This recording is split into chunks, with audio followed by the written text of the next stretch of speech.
I took a little bit. Hey, what's up guys? So today's instructional video, I'm gonna show you what the measurements for the tubes. So in the last video, I showed you what I do with the tubes, how I cut them, and I used two 12-foot sticks to make a frame of aluminum. So two 1-inch. I'm not gonna edit this, so I'm just kidding. Two 12-foot aluminum 1-inch sticks to make one frame. That's what it takes. But today, I'm going to show you the next process, which is cutting the tubes and getting the distances. I'm going to share with you guys the distances that it takes for me to get the 6 pieces, which you need 2 sets of each, including the handlebars. So it's total of 4 sticks with the handlebars, but 3 for the frame, and 3 sets for the frame and 1 for the handlebars, 2 handlebars. So let's get to it.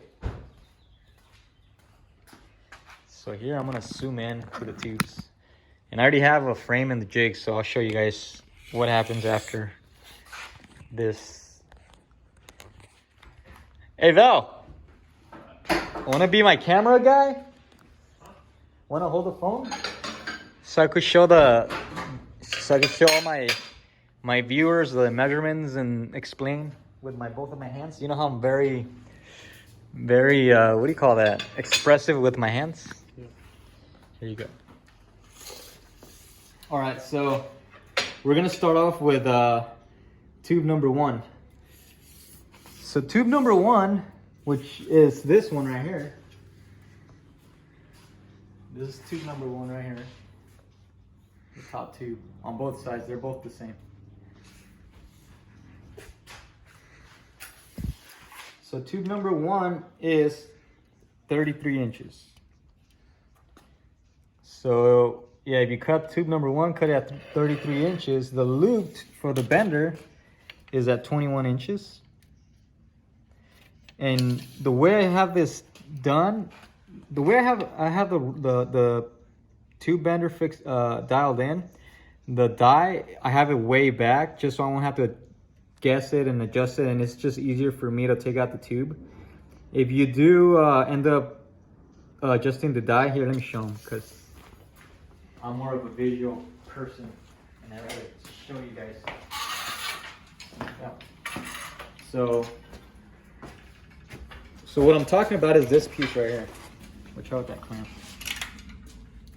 So this thing's supposed to be, you're supposed to screw this down until it's hitting the tube, and that's when you bend it. That's when you're doing it manually. You don't want any play, and you want to get the most accurate bend. Now that I have this whole system going, I brought it all the way up, so I won't have to worry about this. This does get loose once in a while, so you just gotta tighten it. But what happens is that the die does not start here. It starts a little bit further down, kind of like right here, and that gives me the radius. That's what I have to mark on the tube. I had to compensate for that. I think it was a 1/4 inch or 1/2 inch of travel that it gives to give me the correct radiuses. But if you're doing it at home, I recommend, if you're doing it manually, because you don't have all this craziness, I recommend pushing this all the way to the tube and manually cranking it until you get that radius or that distance that I have. So I have both distances. I'm gonna give you the one that I use to manually make the tube or bend the tube. So that's the one I'm gonna give you right now.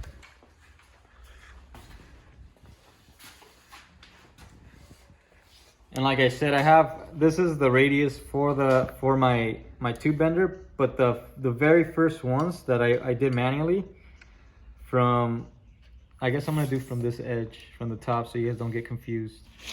From the top to where you want to stop bending is going to be 29, and where you want the die to start touching is going to be at 22 inches. So that's for tube number 1. Tube number 3, now that you guys have all the concepts of my jigs. Oh, this is tube number 4. Where's tube number 2? Right here, the little guy. So this is the smallest piece, tube number 2. Tube number 2 is 16 inches. Kinda. I'm a little off there by 8. That's a lot. Well, on this last time I had to cut it. So, like I said, 16 inches.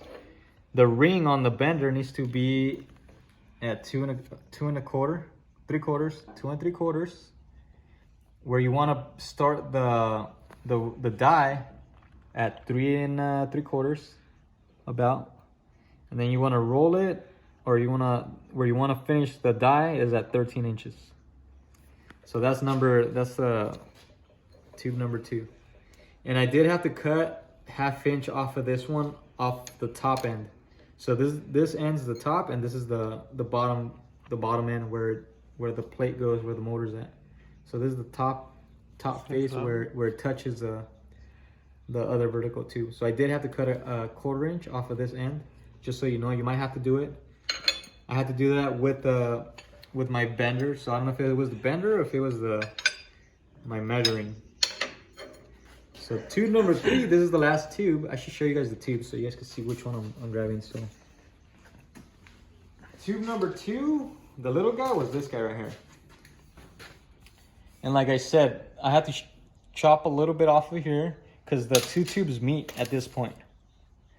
So they butt up, but this one was a little too long, so it was pushing this one up. I did have to cut half inch off of this guy so it could give me the correct measurement.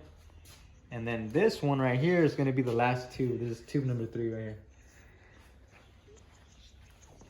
Tube number 3 is 27.5. So 27.5. The loop on the bender. Hold on, that's tube number 4. Whoopsie. Scratch that, everybody. I guess I'll do the hand. Nah, hold on, I don't want to confuse them. Let's do tube number 3. I did have it here, I just grabbed the wrong tube. So it's not 27.5, it's 29.5. Kinda. Damn. Still works. 29.5. This is aerospace shit right here. Tesla, watch out. We're going to space. Okay, so the loop for the bender is at 9.5. Where you want to start the die is at 10.5, and you want to roll it all the way to 17.5. And that's tube number 3. The point where it goes up into the frame is going to be the longer side right here. So this is the front side and this is the back side. So those are your 3 main tubes. You're going to want to make 2 of each to make your frame. You can point at the frame. There you go, so you can see it. Yeah. So, and then last but not least, the handlebars. The one I gotta... You want to explain once you're done? Like how you use these to mark them out? Oh yeah, I'm going to show them how I mark them, and I'm going to show them how I bend them on the tube on my end. But they're going to have to do it manually. So... the handlebars, like I was saying, is 27.5. And then I do multiple bends on this one. I did mark 2. So here I messed up on this one. So this is the back side. So since the handlebars that come with the kit are only 7/8, the grips, I do have to mill this down with the lathe so I can slide the grips on there and the accelerator. So I do mill it down up to... it's bigger than that, so I do mill it down 4 inches, about 4 and a quarter for the handlebars. And after that, oh, here it is, here's the mark. Then after that, once you mill it down, you want to put the ring on the bender right on the edge of that mark right there. So this part of the ring of the bender is gonna want to go there, and then you start, the die starts bending at, it's normally at 1 inch down from that ring, about. So you start going all the way down to up to this point. Once you do that, so you go from, okay, so from the tip to the ring of the bender is going to be 4.5. From the 4.5, or from the tip to where you're going to end the die, you're going to stop the die, is going to be 13 3/4. And that's going to give you the first bend of the handlebars. Oh shoot, I don't have one right here. Oh yeah, here it is. The bike. I'll show you guys on this one right here. So that first bend is going to be this guy right here. You guys can see it. And like I said, these handlebars are only 7/8, so you need that 4 inches so you can slide everything on there. So you can slide all your gauges, all your other stuff. But that first bend's gonna be this one. Once you stop there, there's gonna be a secondary bend. And normally I do these 90 degrees from each other. So if I bend one this way, this one's at like 90 degrees, just to make it super easy. The bend on this one's a little bit different, and I didn't want to just, because the handlebars are a little bit, they're pointing this way a little bit, but I didn't want to, it was just I tried to do it and it was just too hard. So I was like, screw this, I'm going to make it easy. And it's worked so far and they look pretty cool. So I'm just going to keep it like that. Just letting you guys know. If you guys want to do something crazy like the original Dingo number 1, 000 number 1, 00000, 5 zeros number 1, you guys could do that. You guys are more than welcome to do it. But the secondary bend, the one I show you guys, is gonna be normally how I do it. I start from this back end because this is gonna be bent already. So I start from this back end. Since that's gonna be bent already, I'm gonna do it the other way so you guys could actually have a straight pipe. So the ring on the bender is gonna be at 10 inches, about 10 inches. And like I said, it's normally 1 inch down from the ring. You roll up to the point where it starts bending on where the first bend goes to, and that's it. That normally gives you the right pitch to your handlebars. And that's it. That's pretty much how the math to the craziness on my jigs. So next I'm going to show you guys how I mark them, and I'm going to show you guys how I bend them on my bender. So we'll start with number 1. Let's do number 1. So you get the right. So Val polished all these already for me, and they look really sexy. They look pretty sexy, Val. Thank really you. Good. Yeah. So yes, like I said, my ring's gonna go here. That'll be your starting point? The starting point is gonna be right here. You see how these guys start right here? So this is the starting point on the die. But on this bender, this is irrelevant. It normally starts way down here. That's why I have to compensate on this. On my end, I put knee right here. I'm gonna machine this so I can have this. This is where I stop. So put the ring here and stop the die right here. On mine. On yours, you're gonna want to stop it up here. And like I said, my die is all the way up. That's why I need to compensate that extra inch. But on yours, if you bring the die all the way down to the tube, you should stop right there. So let's bend this sucker. So you guys can see the bender in action.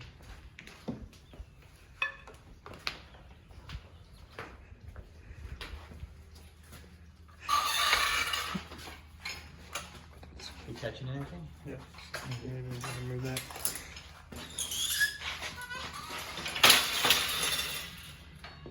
Let's turn this sucker on. So I got this cool little controller, industrial.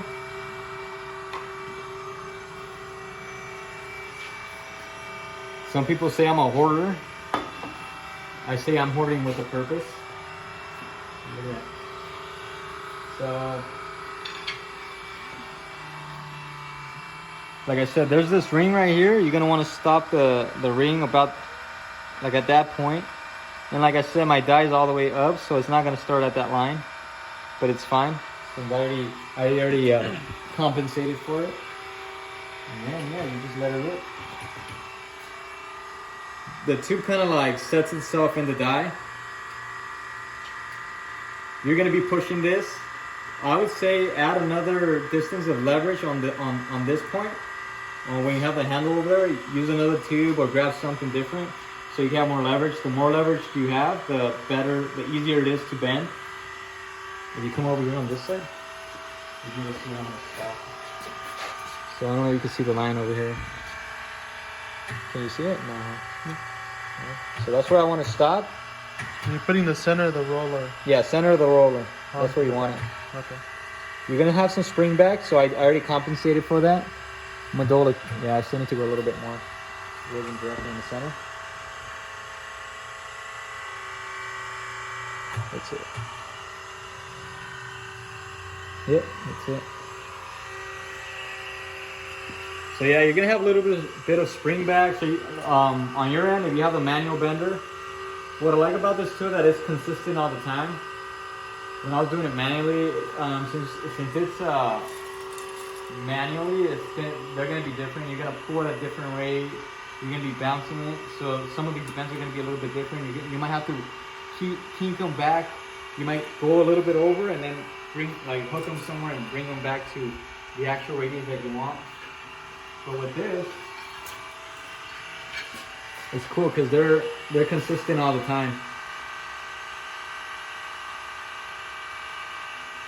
So yeah, I could do the second one. You just want to see it. I'll do the second number 1 so you can see how accurate this thing is. So second number 1. Like I said, I bring it up here. I lost my pen. I usually throw them in my pockets and then I lose them. I found one. So this is where the... Dude, what the... I always do that, man. Professionals. You got one? Here, I'll go get one. Improv, no editing, pure raw footage. I'm sure it happens all the time. If it happens to me, I know a lot of people that just stick things anywhere and you can't remember where they leave them. That's me right there. I'm just scatterbrained. So, like I was saying, put this up. This is where that loop goes first, and then for me, it's gonna be way down here. So if they're using the hand one, the manual bender, where's your finish gonna be? Manual bender is gonna be an inch up from where I'm using it. Okay. And that's the measurement that I gave them. But if you build something crazy like I did, like I said, I don't want to move that die that rolls onto the tube, so I could keep consistent bend. The thing with the mat, when you bring the die down, it's always going to be inconsistent. So you might have more pressure one time than the second time that you put it down. The tube might be bent, moved, something might be off, so your bends are not going to be consistent. That's what I noticed when I was doing manually. That's why I opt to building a machine that just made them the same all the time. I do lube the bender as well. I throw some lube in here. Well, all the friction points, I lube it. So I do add what's it called? Silicone spray. Silicone spray, so to add lubrication, silicone spray in this point right here, just to make everything smoother, and silicone spray on the die, just to lube things up and make everything smoother. And I'm sure that it helps the tools out as well. So here, let's do it again.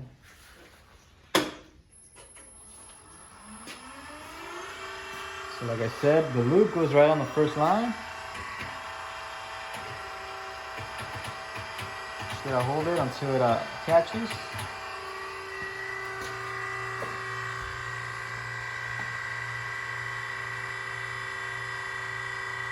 See? See that? Yeah, okay, perfect.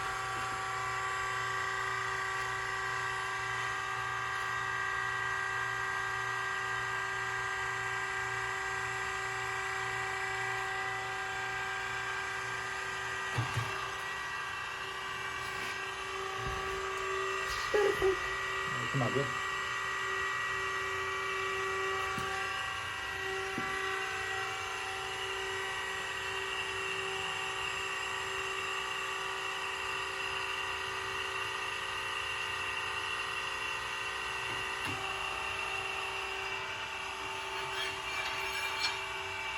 That's it.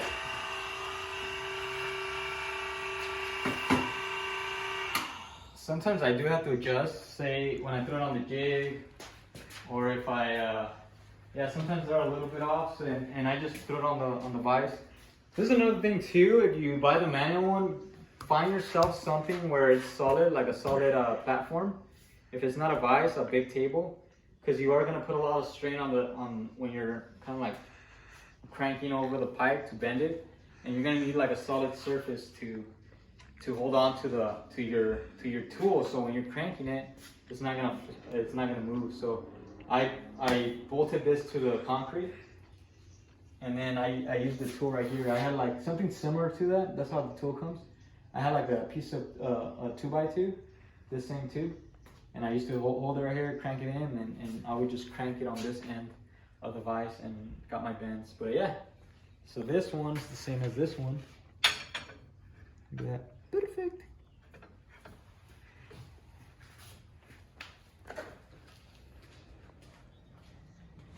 So yeah, that's how I bend them. They're, like I told you, they're consistent all the time. I don't have to worry about anything mixed.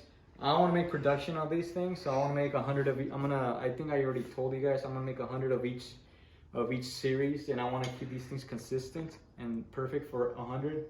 And then after that, I might change the frame a little bit and adjust and do the same thing. But after this, all I do is Val had. We started putting some sleeves last time, so. After that, we cut eight of these leaves. We throw them on the lathe. We machine them so they could be straight. And then we machine the inside of them, kind of like what I mentioned on the last video. Since these are not true 1 inch, we make them 1 inch with the what do we say this was? Reamer. With the reamer tool. And then once that happens, if it's not Val or me, we polish them to make them sexy. Not only that, the polishing compound gives them like a layer of protection. I could anodize them, but I just that's an extra step that I'll have to pay somebody. I want to keep the cost of these things low. These two bottom ones, I do notch them. I bought a Harbor Freight notcher. It's not the most accurate thing. It's not centered, so I'm gonna have to. We found out yesterday that it wasn't centered, so I might have to adjust this part tomorrow or today if I use it. But I just removed the tip of, or not the tip, but like enough to catch on to the edge and give me like a nice edge on this end to hug the tube like that. And it's at an angle, so I have it at 20 degrees. So I have it at 20 degrees, and that's the angle that I have my tubes at to fit on the jig, and that's 20 degrees so it could hug the tube on that end.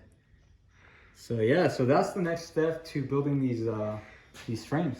You guys saw it. If you guys have the tools, if you guys have a buddy that could bend the tubes for you, that'll be awesome. But from here, I throw them on the jig. I start from the top down, so I work my way down. So I put this one in. First, we polish everything like Val did. Then we slide them. It makes it easier to slide everything in. It doesn't bind, because once the aluminum binds, you're not gonna get it out. Like it glues itself, and even if you try to twist it, anything, you're not gonna get it off. So polishing them helps. We found out that it helps out a lot night and day. It makes that job a lot easier. And like I said, I work my way down. Remember to take off a 1/4 inch off of this guy. I don't want to do it before, because then you're not gonna have material to play with. So I do it after. You're not gonna see it anyways. And put this butts up here. Same with this. If you don't have a jig, you could either use a table to clamp everything down. But for me, if you can make a jig, it's gonna make your life 20 times easier. So, but if not, like I said, just use a table, clamp everything down, make sure everything's true, and tack everything. So the next step here is to tack everything. Tack everything here, and then here I'm probably gonna clean this with the acetone since it has polishing compound. Probably has a little bit of residue, so it won't contaminate my welds. And the next step here is to mount the hole saw to do this section right here. And for this section, that'll be another video, because that's gonna take a little while. But for now, are we at the 10-minute mark? I want to keep this 10 minutes. Way more than 20. Oh shoot. We're at 24. Oh shoot, my bad guys. Well, at least you guys got some knowledge. I guess 10 minutes is not enough, but at least you guys know the process of the frame. In case you guys have something to do at home, have a project or want to do something similar at home. You guys having a basic concept of how I do it. And like I said, if you guys have a better idea of how to do them, or if you guys have a better way that you guys do your frames. I know a lot of people use steel because it's a lot cheaper and you could bend it. It's more forgiving than aluminum, because Aluminum's a lot harder to weld, a lot harder to bend. But yeah, if you guys have a different technique or a different way of doing it, let me know. And like I said, this information is for everybody. So so if you guys can help me out with certain things to make things faster or just different techniques, I'm all for it. So sounds good. This is part 2 of the instructional video of how I build my frames for the Dingo Moto. I'll see you guys soon. If you guys don't follow me on Instagram, give me a follow at Dingo Moto with the 0 at the end instead of the O. What else? And check out my website. I do have stuff there. I do sell frames, pre-built frames. I'm gonna start selling the tracks. I just need people to order them so I can buy some more. The snow system. If you guys haven't seen the video of this thing with the track on there, I have everything on the website now for sale. So if you guys are interested, visit the website as well. All right. So sounds good. I'll see you guys on the next one.